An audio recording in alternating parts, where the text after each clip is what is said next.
আমরা মন্দারমণির এই classic beach রিসর্টে উঠেছিলাম। এইবার আমরা সোজা ভেতরের দিকে ঢুকে যাব। ভেতরে ঢুকতেই দেখি খুব সুন্দর একটা সুইমিং পুল।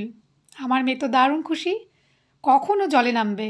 সেখানে একটা নতুন বন্ধুর সাথেও পরিচয় হয়ে গিয়েছিল। এই দেখো, এই যে মিষ্টি দেখতে গো। এরপরে আমরা রুমে চলে আসলাম। এই দেখো, এটা আমাদের রুম। খুব সুন্দর ছিল।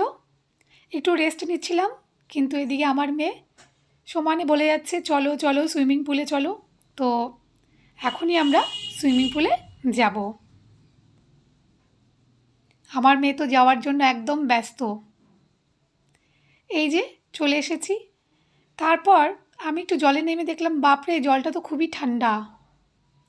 তারপরেও একটু নেমেই গেলাম। ওইখানে যা সুন্দর গান বাজছিল, সবাই নাচানাচি করছিল, আমিও একটু নাচানাচি করে নিলাম।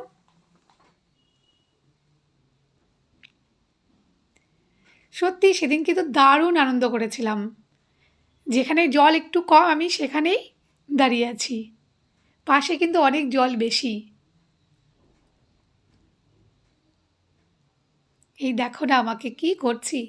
এরপরে মেয়ে আর আমাকে দেখলে তো হাসতে হাসতে তোমরা পাগল হয়ে যাবে, দেখতেই পাবে। এই দেখো, আমি ভিডিও এডিটিং করতে করতে নিজেই হেসে যাচ্ছি। এত মজা করেছিলাম সেদিন, তোমাদের কি বলবো। এই দেখো না, নামতে গিয়েই ব্যাস উল্টে গেলাম, ডুবে গেলাম বুঝি।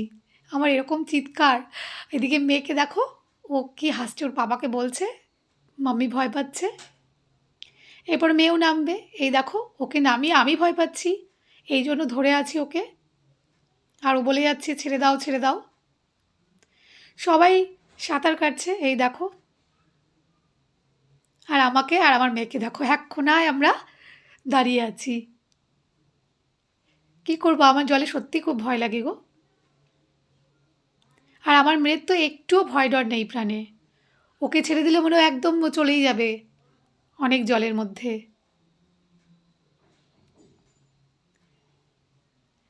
এই দেখো না, এমন ভান করছি যাতে আমি একদম সাঁতার করতে জানি। আমার বর তো হেসে গড়াগড়ি। এই দেখো, আমার মেয়েকে একাকেই চলে গেছে ওদিকটায়।